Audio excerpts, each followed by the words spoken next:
Hello and welcome to episode 206 of AvTalk. I am Ian Petchnick, here, not as always, with our resident numbers expert, Gavin Werbeloff. Jason is in Japan. So Gavin, thank you for taking the chair and taking the microphone and joining us this week. I'm very happy to be here. I feel like this is like a biannual tradition where I sit in for Jason when he's off doing something fun. When we send him halfway around the world to go ride trains and eat fun foods, we call on your expertise. But it actually works out perfectly this week because we've got really an interesting numbers and laws heavy show as the U.S. Department of Justice has finally filed suit as expected to block the JetBlue takeover or merger with Spirit. Call it what you want. So we'll talk about that a little bit in just a few seconds. But yeah, I was traveling. Basically, we hit stop on the record button last week and I took off for a long weekend, a nice little vacation without the kids. I am jealous. Which was fantastic. First time in 8 years to go on vacation without the kids, a non-work trip without kids, I should say. That was good. I talked about this in the show last week, but we had 787-9 going out and then a 787-8 coming back. Both, I mean, very, very lovely flights, but my love for the 787 window is really a love-hate relationship because while I like that bigger window, I really dislike the fact that it's, a 50-50 shot whether or not you're going to be able to look out a clear window or it's at this point broken in some, electrochromatic. It's some shade of tint. Blue. It's like, when you can do the warm, cool slider. Yes. On a photo. Cool. It's like one of those, you're either going to get blue or you're going to get yellow. Like there's no in between if they're stuck. I've also find that those windows get very hot when they're dimmed. You know what? I've never pressed my face up against a dimmed 787 window, but I would not be surprised. I mean, sending an electrical current through it, that would make sense. But yeah, good flights all around. The 787-8 didn't know that you dislike it, or it just was... I have a feeling that that's what the issue with the window was, because it was just my window. Of course, the window that I was sitting at. But yeah, we had a super eager first officer. Oh. So I don't know if it was the first time that they had given a PA announcement or if they were just that chipper and cheery normally. But they were very, very excited to be making the PA announcements. So I thought that was great. And then when we landed, touchdown back in Chicago, touchdown lovely last night. Thrust reversers opened up. We start slowing down. Everything's normal. And then we slammed on the brakes because we had to make that high-speed turnoff. And we made it. Because otherwise, there was the risk of having to taxi for 463 years to get back to the terminal at O'Hare. So that's always a risk at O'Hare. And we're back. So Jason's in Japan. He's going to have an interesting story to tell next week when he's back. So I'm going to leave it at that and tease you, dear listeners. We know how he flew out. And it'll be interesting to find out how he flies back, which is what I'm looking forward to hearing. I have a hunch that we're not going to hear much about the flight out after the flight back. You're probably right. You are probably right. So we'll talk about that next week. But this week, we're going to talk with Gavin, who has been so nice to join us this week. We're going to talk about the DOJ suit, some new orders that came out, and fresh trouble for Boeing, though this time it's not really Boeing's fault. But let's dig in to the suit that the U.S. Department of Justice has filed to block JetBlue's takeover of Spirit. This is not a surprise. It is definitely not. Long expected. The initial announcement was met with, okay, when's the DOJ going to get involved? Every conversation that we have had on this show with anybody, whether it's been just Jason and I, whether it's been guests following back and forth between Spirit and Frontier's possible merger, and then JetBlue coming in and saying, no, we want to take over Spirit. All of those conversations have been either closed out with or been sandwiched in the middle with, all of this is subject to regulatory approval. And now we come to that stage. Or regulatory disapproval. Or regulatory disapproval, as the case may be. What is the DOJ saying is the legal problem with this proposed merger? They go after a few bits. First of all, the entire first half of the complaint sounds like it was written by Spirit's PR department when they were trying to fend off the JetBlue hostile takeover bid. I mean, that was helpful of them to have the pre-write done. Exactly. It really centers around market competition and consumer protections. They spend a lot of time talking about the options, the unbundling options and control of their pricing that the Spirit model offers consumers. And if Spirit gets bought up and seats get taken out of Spirit aircraft and they get turned into JetBlue aircraft, those options will go away. Which sounds all well and good, but for those of us who look at the wider scope of the airline industry, it sounds like the government's contradicting itself. It talks about unbundling and how great unbundling is when, in the last couple of weeks, we've seen the president himself talk about junk fees and seating fees and, the fee-laden way that we all fly now. That was pioneered by Spirit. So on one hand, they're bashing it, but here they're saying it's a good thing. So I really don't know which one to believe. But also the way that they speak about the basic economy fares and how they make it sound like JetBlue alone copied Spirit's business model because they wanted to keep up. Whereas we all know that every single airline went down that route in a bid to show up as the cheapest on the GDSs. And I dug into an article that I wrote in 2018 for Runway Girl Network, where I went into what JetBlue's unbundling looks like. And they actually made it cheaper to buy the stepped up fare than it was to buy the basic fare and add on a checked bag. So JetBlue actually did it in a far more consumer-friendly way, and here the DOJ is going after them for their bundling versus unbundling and taking seats out of planes and making things more expensive, when we're also talking about cabin densities and evacuation testing. And from many perspectives, taking seats out of planes is probably not it's a good thing because it makes them safer. So you can't really look at the DOJ's arguments without saying they're really contradicting themselves on a lot of these points. But the bigger sense that I get is that this is too little too late. If the DOJ is really worried about cartel-like behavior amongst the airlines, they should have started worrying about it long ago. We know that more than 80% of the US domestic airline sector is taken up by United, American, Delta, and Southwest. Combining Spirit and JetBlue is not going to make them number 4. They're still going to be number 5. We're still going to have these concentration issues.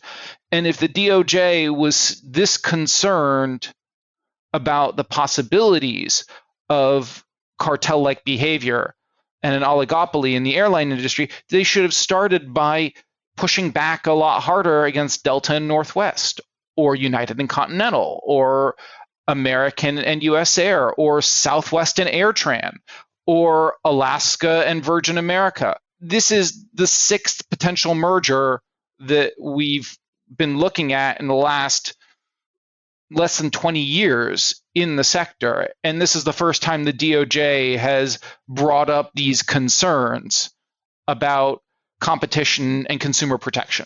So it's not to say that they're necessarily wrong to consider these issues, and I don't necessarily think they are, but I think your point is well taken that these aren't new concerns. They just happen to be new to the DOJ when addressing an airline merger. There's always been the sheen of competition concerns where there's been discussion about, divest these few slots, trade these away, say you'll do this in this market, that in that market, and sure, fine, whatever, you guys can merge.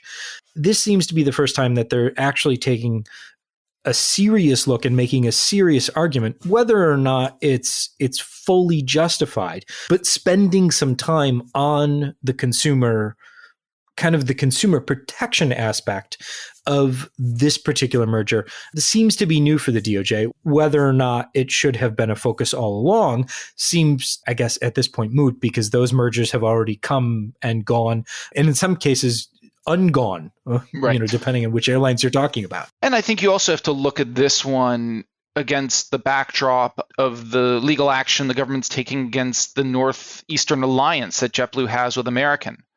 JetBlue, rewinding a number of years, JetBlue lost out to Alaska in acquiring Virgin America. And so given their concentrations at JFK and other slot-restricted airports and in highly competitive cities, their growth prospects are a lot more limited than other carriers. You look at Spirit, you look at Frontier, they're going out in and out of much smaller airports and picking off routes and picking up secondary routes that a lot of other carriers aren't.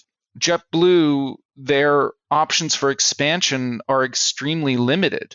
We've seen them dip a toe into transatlantic, and they're starting to get bigger. They've just put up for sale, I think today, their JFK Paris flights. They're growing internationally, but you kind of feel for JetBlue going, what have we done to the government to deserve this?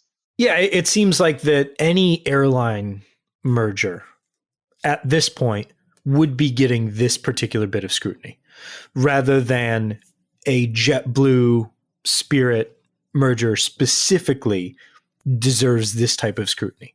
Who knows if Frontier Spirit would be getting the same sort of scrutiny? Because a lot of the DOJ's argument revolves around the perceived benefits of Spirit's business model and that these will go away if Spirit goes away. Right. And the signals were there for a positive, well, maybe not necessarily positive, but a much more neutral reception to a Spirit Frontier merger because of the ultra low cost carrier model to both of them. So I think it's really interesting that the DOJ is making these arguments kind of for the first time. And it'll be interesting to see if this comes up in any proceedings, whether or not, hey, why didn't you say this before? Why was it not a problem when United and Continental merged, or Delta and Northwest, or American and US Airways? Why was it not a problem then? And what the reaction is going to be to that. I don't know if that historical analog carries any weight in these particular proceedings, but it'll be interesting to see whether or not that argument gets made. Yeah. I mean, the logistics of that merger actually happening are a whole other headache. Lots of aspirin and Tylenol and Advil. They should just buy it by the pallet and send it to Long Island City if they actually get through the DOJ and finish off the merger, because that's going to be huge headaches. We'll leave that there. And then if this does in fact get approval or some sort of approval, we'll talk about what JetBlue has to give up, because I'm sure they're going to have to give up something. And then we'll talk about what they're going to do, because we've said from the beginning, JetBlue getting Spirit is probably going to be very, very much like the dog catching the car. And so we'll have to see what happens when a dog catches a car. But we'll leave that discussion for the moment and come back to it another time. So I want to get that out of the way. And then while we've got everyone's attention, I want to completely segue into something that we normally don't talk about in this program. And that is Flight Radar 24 itself. What? You can't talk about yourself on your I podcast? Know. Who would do such a thing? I know. Very rarely do we do, but when we do it, we always have a very, very good reason. And I promise you, friends, this is a very, very good reason. We have been working very hard for a very long time now on a new version of the Flight Radar 24 website. So some of the changes have already been released in the apps, and it's things that are in the app that we're bringing over to the website. And then some of the things are completely brand new that will eventually come over to the app so that everything kind of works together, which is the direction we've been headed for a while now. But an email went out on Wednesday, and that went out to our newsletter subscribers. So if you're not subscribed to our newsletter, go do that as well. Subscribe to the podcast, because why not be subscribed to both? They're both free. But an email went out to our newsletter subscribers with a link to a beta version of the new site. So the link is really easy, and we'll put it in the show notes, but it's flightradar24.com/open beta, all one word. And that gets you access to a beta version of the new website that you can go check out now. You can play around with it. Try and break it. Yeah, absolutely. Try and break it and let us know what you broke so that we can fix it. A lot of the features either look a little different and have been redesigned. It's a more clean design. Behind the scenes, everything is a lot faster and the site uses a lot less network data. So we're not sending so much to your computer, so it's faster. I also really like the hamburger menu in the top right-hand corner. Makes me hungry. Yeah, we have changed a little bit of the site navigation. We've moved the search bar around. I made it accessible throughout the site. But the big change is what we've done with filters. So after so many requests and after me begging our developers as well, we finally implemented category filters. So you can filter for passenger aircraft, cargo aircraft, military, government aircraft, business jets, general aviation, helicopter, gliders, drones, ground vehicles, what have you, with a single click. And also, one that I really like is if you feed data to Flight Radar 24, you can filter for your own receiver. Yep, we pre-populated that. So if you have a receiver connected to the network or more than one, as the case may be, all of those are listed under the My Receivers tab. And then we've modified some of the custom filters that are existing to make them have more functionality. And then we've added new filters as well. So the airline filters are now searchable by airline name. You can add a bunch of airlines to it. And when you do, you can choose between what we're calling painted as and operating as. So in the US, all of the regional aircraft with, say, American Airlines logos on them or United Airlines logos on them aren't actually operated by American and United. They're operated by smaller regional carriers, SkyWest, Mesa Airlines, Republic Airlines, what have you.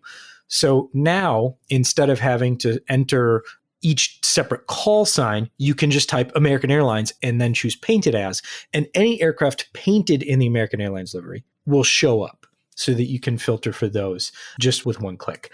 Aircraft filters, the biggest change now is that you can search and then select for specific ICAO codes. So before, the biggest complaint was, I want to filter for C-17s. But if I put C-17 in the filter, I see C-17s and C-172s. No longer is that the case.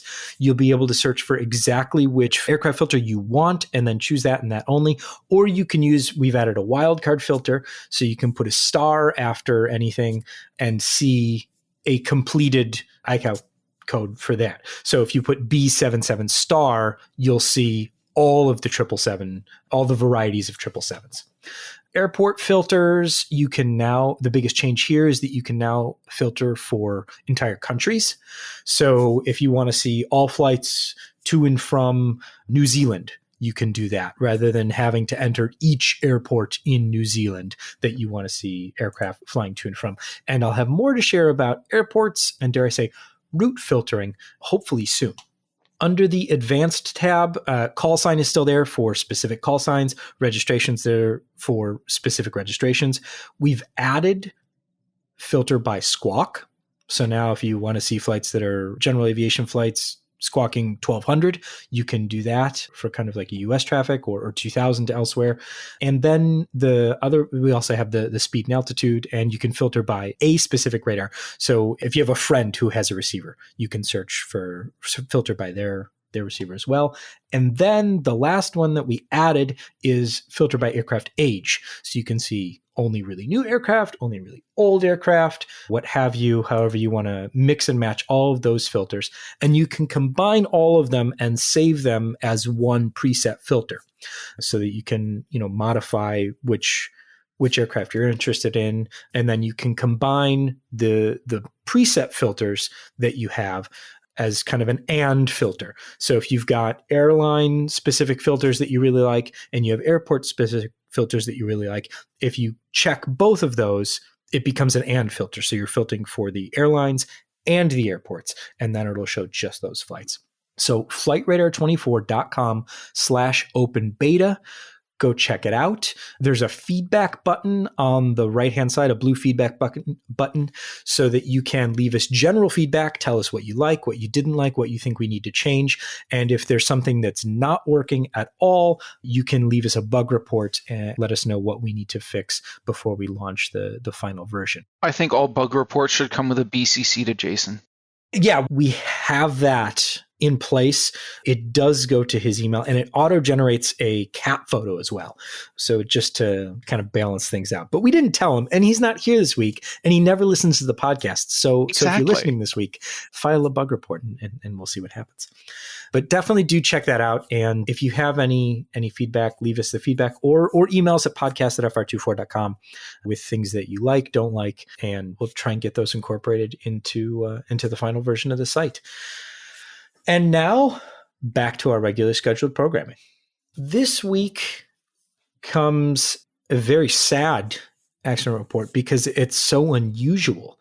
A Bombardier Challenger 300 was flying out of Keene, New Hampshire, and shortly after takeoff, what was first reported as severe turbulence, but now the NTSB is investigating as a possible trim issue on the aircraft, led to one of the passengers experiencing blunt force trauma, and unfortunately, she passed away after, or in the course of receiving medical attention after the aircraft diverted to Windsor Locks. The NTSB obviously is investigating this incident because of the seriousness of it, but we don't really know much more yet about what happened. Looking at the data, there was a severe increase in the positive vertical rate of the aircraft, going from about 2,000 feet per minute in a standard climb. And then there was a sudden spike almost all the way up to 7,500 feet per minute. And then it seemed the upset continued for a short period of time. And then the aircraft was recovered and began its diversion. But we don't really know much more than that at this point. So that's it on that one for now, awaiting the NTSB preliminary report, which we'll have in about 2 to 3 weeks. As for NTSB preliminary reports, late last week, the NTSB published its preliminary report on the Southwest FedEx runway incursion go-around flyover incident that occurred in Austin on February 4th. Not a whole lot new in the preliminary report. The NTSB report includes some visuals about some of the things that we've already talked about the overflight, how close they were. They're still working on determining how close the aircraft actually came to each other. One of the things that I did want to note was that the Traffic Alert and Collision Avoidance System, the TCAS, computers have been removed from both airplanes and have been sent to their respective manufacturers for download of data. Oh, wow. I didn't know you could do that. Neither did I. So the information from the Southwest Aircraft's TCAS unit has been downloaded already and is currently being analyzed by the NTSB. It doesn't say anything about the FedEx system, so it sounds like they're still downloading that, or they just haven't analyzed that particular set of data yet. I also saw in an NTSB press release that they had grabbed both flight data recorders off of both planes and that the data was accessible, which I was pleasantly surprised to hear. Yeah, so now let's make that distinction, because we've talked about this before over the past couple of weeks a lot, is that the digital flight data recorder, those were removed and sent to the NTSB's recording laboratory in Washington, D.C., where Sean Payne, who's been on the program previously, works. That is just the data from the control surfaces and other information. That's not the separate voice recorder, because both of those were overwritten. So we've talked about that a lot. And the NTSB has renewed its call, which has been longstanding, for an increase in the time limit or time loop on the cockpit voice recorders. So that preliminary reports are now available. We'll put a link to that in the show notes so that you can peruse it, but nothing really that we didn't know already. Just some interesting tidbits about how the NTSB investigation is proceeding. Now we've got some interesting order information that came out this week. Lufthansa made, I should say the Lufthansa group made a pretty big order as far as wide body orders concerned for both Airbus and Boeing aircraft. With Lufthansa group orders, there's always a bit of tea leaf reading to figure out what planes are going to what carrier. Where are these planes going? Yeah. I think what was interesting to me in the press release is that they said that this order or their medium-term orders would allow them to phase out the 767-300 and 777-200, which means Austrian Airways is getting a whole new fleet. And the Eurowings Discover A330-200s are also on their way out.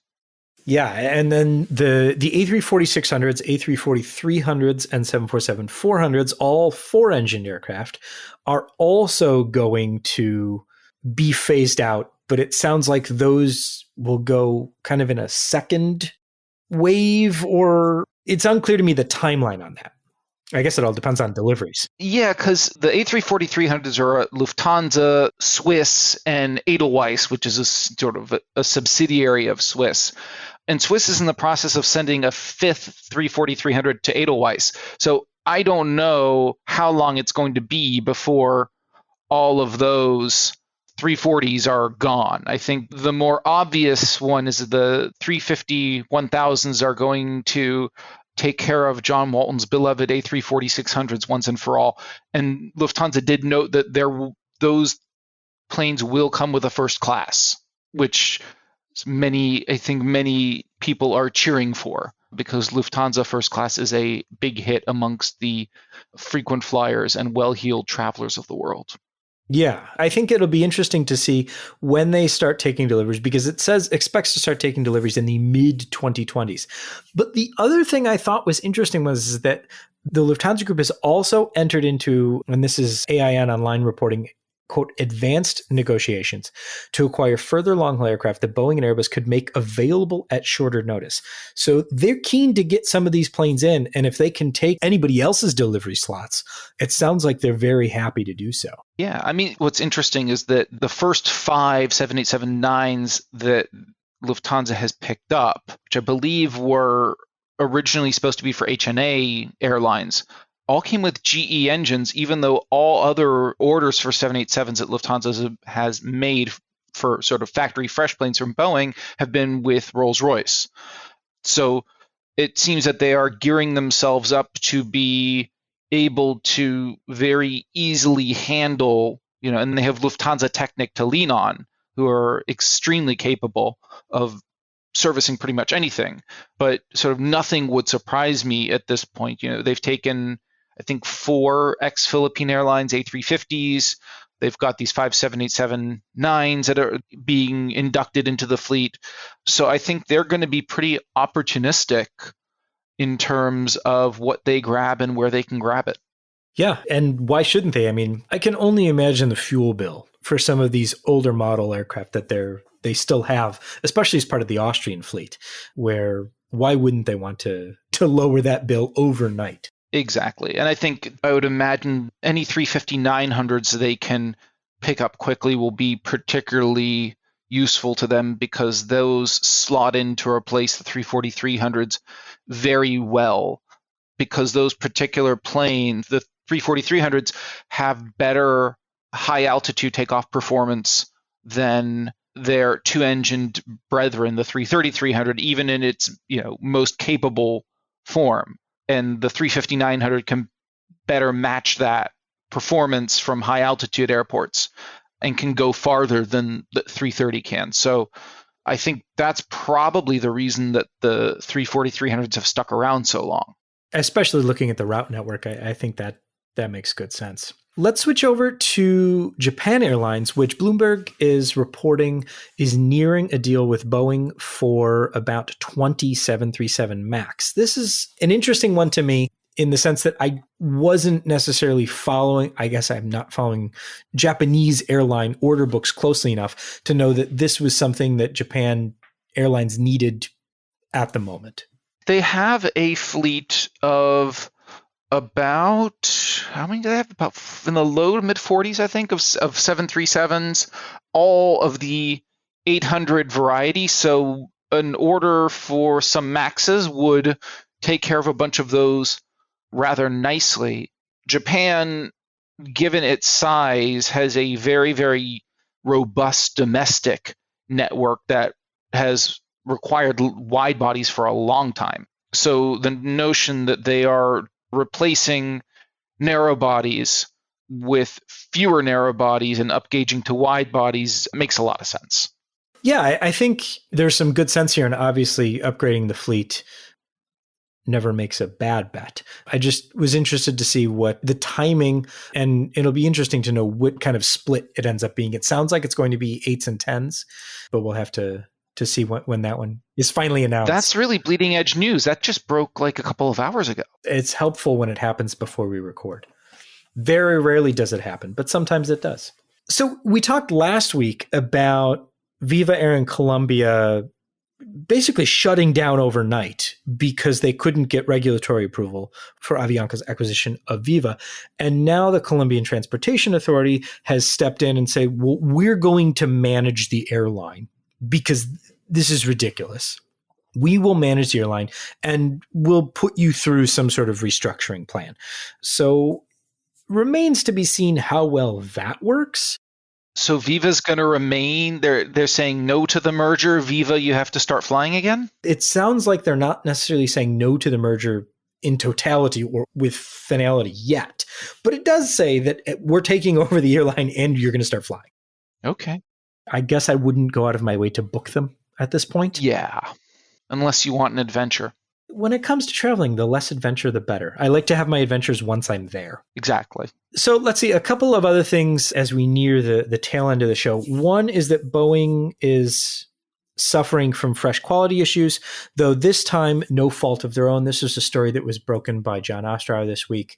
An issue with the center fuel tank for the 767 freighter and the KC-46 tanker, KC-46 being based on the 767. The issue with the center fuel tank is that the cleaning and paint adhesion testing protocol had not been followed for the center wing tank structure. And so now they're having to go back and make sure that those are okay, because the last thing you want are paint flecks coming off and clogging your fuel lines, especially on an aircraft that A, runs on fuel, but also B, feeds fuel to other aircraft. And also, I have to imagine aircraft with afterburning engines, that's just not good. Yeah, so you don't want any contaminants in your fuel ever, especially paint from the tanks themselves. So they're looking at that.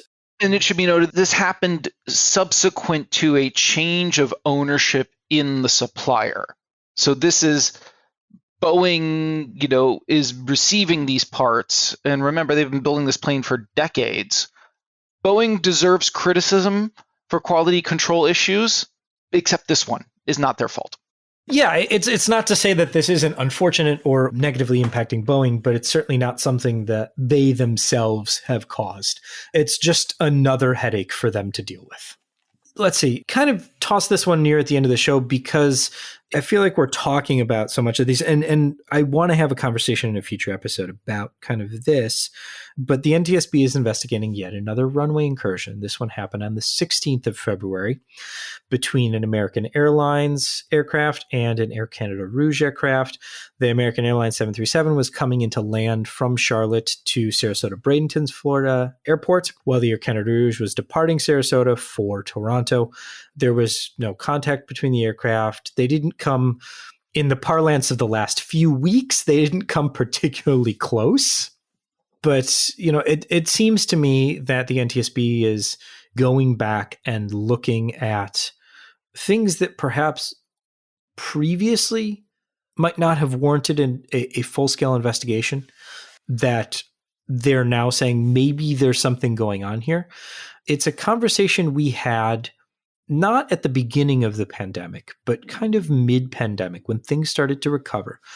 And we talked about it with some pilots. We talked about it with some folks who work on the safety side of the industry about how there's certainly concern about so many aircraft coming back, pilots coming back after being away for long, retraining and How much time does it take to get back up to speed? And are we going to see more incidents like the ones we've been seeing?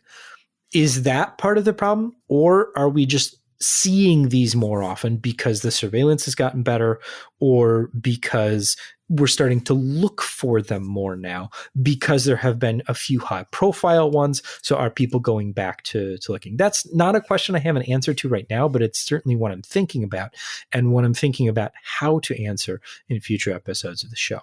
I really don't know. All I know is that when my wife starts asking me about runway incursions, I know we've got a problem. Yeah, it's definitely something that I'm being asked about more often. I guess the only positive here is that runway incursion has kind of overtaken the near miss or close call or things like that as kind of the go-to language. So runway incursion is the proper aviation safety parlance. I know that's not, I guess, cold comfort for those that are right experiencing these issues or incidents, but the language, I think, is important. Yes. Words matter.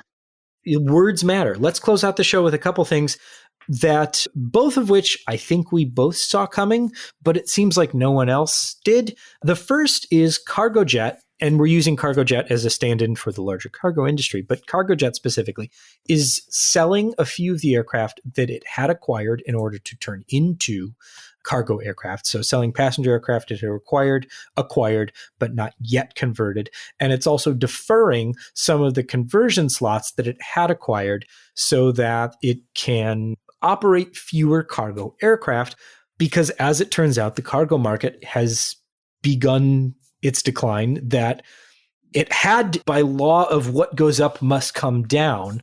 It was only a matter of time before the cargo market started to decline a bit from its, everyone's buying everything online, peak pandemic heights. And Gavin, we were chatting about this before we hit record. Really, it was never a question of if, it was a question of when. And what always struck me is that all of these airlines rushed to secure conversion slots and aircraft, and everyone goes, oh, there's, a huge boom in air cargo. But at some point, the numbers never added up because you couldn't convert so many aircraft in time to take advantage of what was clearly a bubble, a temporary, a bubble. Yeah. What happened, and you kind of have to go back to the financial crisis 15 years ago, that in the lead up to that, there were a lot more dedicated cargo airlines, and post-financial crisis, a much higher percentage of cargo. It's always been a very high percentage of air cargo, but an even higher one was carried underneath passengers as belly capacity. And a byproduct of COVID and the sort of contraction and stasis of the airline industry was that all this cargo capacity in the form of belly capacity went offline. So when everyone was ordering everything off Amazon, it looked like everyone needed a lot more dedicated package freighters than we needed before. But as passenger planes have returned to service and gotten spun back up, that belly capacity has come back online. And therefore, you add the old capacity to all the newly converted capacity, and call it the global slowdown. I won't use the R word because it's not an R yet, but it makes a lot of sense that, not only is cargo volume down, but cargo capacity is up, which was completely predictable when you saw as many planes start to be converted as there were. But in the long term, what was fascinating to me was that if we go back a few years, IAI, Israel Aircraft Industries, was a very experienced converter of cargo planes. They were officially licensed by Boeing to convert 747-400s into freighters. Anything that you say is a BDSF, a 747-400 BDSF, is an IAI BEDEC product. They gave their blessing for IAI to start these conversions of the 777-300ER a couple years prior in the pits of all the 767 tanker problems for the U.S. Air Force. IAI had also wanted to start converting 767s into tankers, both for the Israeli Air Force and for export, and they were denied by Boeing. So I think in the long term, this is something that Boeing does want. And I think we really do need to separate between the glut of 767 passenger conversions that happened and the overbuying of 777-300ERs for freighter conversion versus the 5 to 10 to 15 year prospects of how this is going to play out. Yeah, I think there's no, I won't say no, but I would say there's little doubt that the air cargo market continues to increase, just purely based on the growth of e-commerce writ large and how cargo is being moved. But I think it remains an open question about how many of these actually need to be converted. And of course, Boeing and Airbus are in the cargo market themselves, Boeing with the 777X freighter and Airbus still, but slightly less with the A350 pure freighter. Yeah, I think the addressable market for the 777-8 freighter and the addressable market for the 300ER, I don't know how we refer to it, the big converted freighter, is slightly different. I think if you look at the capabilities of the converted freighter, it matches up very well with 747 dedicated freighters for anything that does not need a nose door. And so I think what we saw is anyone who really needed a nose door and knew they were going to need a nose door in the next 20 years bought 747-8 freighters. And anyone who doesn't need a nose door is going to be perfectly happy to trade their 747-400 for a 777-300ER converted freighter whenever that older airframe reaches the end of its life. Yeah, I think that's an interesting point as well. And the nose door issue has always been one that's been kind of forefront in my mind. But I think you make a very good point. Anybody who knew they were going to need one bought one. And let's not forget the nose door, with the war in Ukraine that we're on its first anniversary. We've just passed the first anniversary. Antonov is not building any more AN-124s and hasn't for a while. And who knows when they will be able to even think about building more freighters. And so now we're entering an era where there are no planes in production with that outsized cargo capability.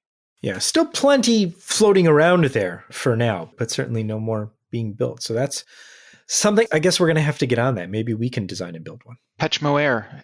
The Pechmo Air cargo. So let's close out the show with congratulations to airBaltic for turning a full year profit. But they're also going to pick up 4 A320s from Avion Express for wet lease in the summer season.